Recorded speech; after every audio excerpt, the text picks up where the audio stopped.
Bunyi benturan logam di lantai batu. Bukan suara pecahan kaca yang biasanya mengikuti, hanya diam, keheningan yang menggelegar di ruang istana. Dan beberapa detik setelahnya, kepala seorang pria jatuh ke tempat yang sama. Dia tidak mati karena kejahatan. Dia tidak mati karena dendam, konspirasi, atau pengkhianatan. Dia mati karena satu alasan yang ironis, penemuannya terlalu sempurna. Dan dunia Romawi abad pertama belum siap menerimanya. Nama pria ini tidak tercatat dalam sejarah. Kita hanya tahu profesinya, pengrajin kaca. Di sebuah bengkel kecil di tepi kota Roma, di antara tungku yang menyala siang malam dan bau tanah liat yang menyesakan, dia menghabiskan bertahun-tahun menekuni satu bahan yang paling rumit di zamannya. Kaca. Benda yang bening, indah, tapi rapuh. Pada masa Kaisar Tiberius, antara tahun 14 hingga 37 Masehi, kaca termasuk barang mewah. Satu mangkuk kaca harganya setara dengan seorang budak terampil. Goblet kaca yang bagus bisa ditukar dengan sepetak tanah. Memiliki perabot kaca di rumah adalah pernyataan status, dan setiap kali jatuh, setiap kali pecah, pemiliknya mengganti dengan yang baru. Ini bukan sekadar kerugian ekonomi. Ini ritual.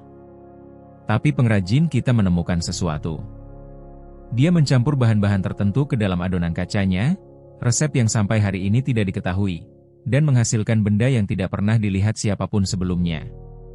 Sebuah mangkuk yang saat dijatuhkan tidak pecah.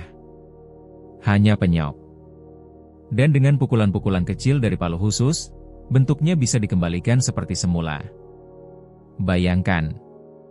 Di ruang tengah bengkel yang redup, pria ini memegang hasil tangannya sendiri. Menjatuhkannya berkali-kali. Melihatnya hanya berubah bentuk, lalu normal lagi. Mungkin dia tersenyum. Mungkin dia sudah membayangkan namanya akan dikenang. Dia memutuskan untuk membawanya ke istana. Istana Kaisar Tiberius di Roma bukanlah tempat yang ramah. Tiberius dikenal sebagai kaisar yang cerdas tapi muram.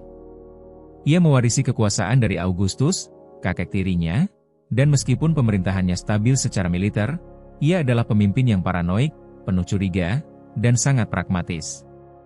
Tidak ada ruang untuk kejutan, terutama kejutan yang mengancam tatanan ekonomi. Pengrajin itu masuk membawa satu benda.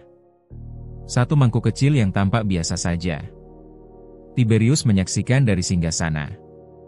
Dan di depan kaisar, pengrajin itu menjatuhkan mangkuknya ke lantai marmer. Beberapa abdi istana menutup mata, refleks, membayangkan suara pecah yang akan mengikuti. Tapi suara itu tidak pernah datang. Yang terdengar hanya benturan logam, mangkuk itu berguling, penyok di satu sisi. Dan kemudian, dengan alat kecil yang sudah disiapkan, pengrajin itu memukul-mukul penyok tersebut perlahan. Mangkuk itu kembali utuh. Tidak ada retak. Tidak ada goresan. Keheningan memenuhi ruangan. Menurut catatan Pliny the Elder yang menulis peristiwa ini sekitar 50 tahun kemudian, Tiberius bertanya, apakah ada orang lain yang tahu cara membuat benda ini? Pengrajin itu menjawab jujur. Tidak ada. Hanya dia. Resep itu aman bersamanya. Tiberius mengangguk. Lalu memerintahkan eksekusi. Pertanyaan yang langsung muncul, kenapa? Tiberius bukan tiran tanpa nalar. Keputusannya kejam, tapi tidak irasional. Menurut Petronius Arbiter, sumber lain yang menulis kisah serupa pada dekade yang sama, Kaisar takut bahwa penemuan ini akan menghancurkan perekonomian Roma. Logikanya sederhana. Kaca fleksibel akan menggantikan logam mulia sebagai bahan utama perabot mewah. Mangkuk emas dan perak yang menjadi simbol kekayaan para bangsawan, nilainya akan anjlok. Seluruh sistem status sosial Romawi yang bertumpu pada kepemilikan logam mulia, terancam runtuh. Tambang emas di Hispania akan kehilangan nilai. Para pedagang perak akan bangkrut. Rantai pasokan kaca yang sudah mapan, berantakan.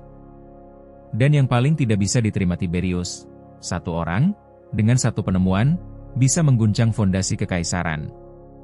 Maka eksekusi itu bukan hukuman.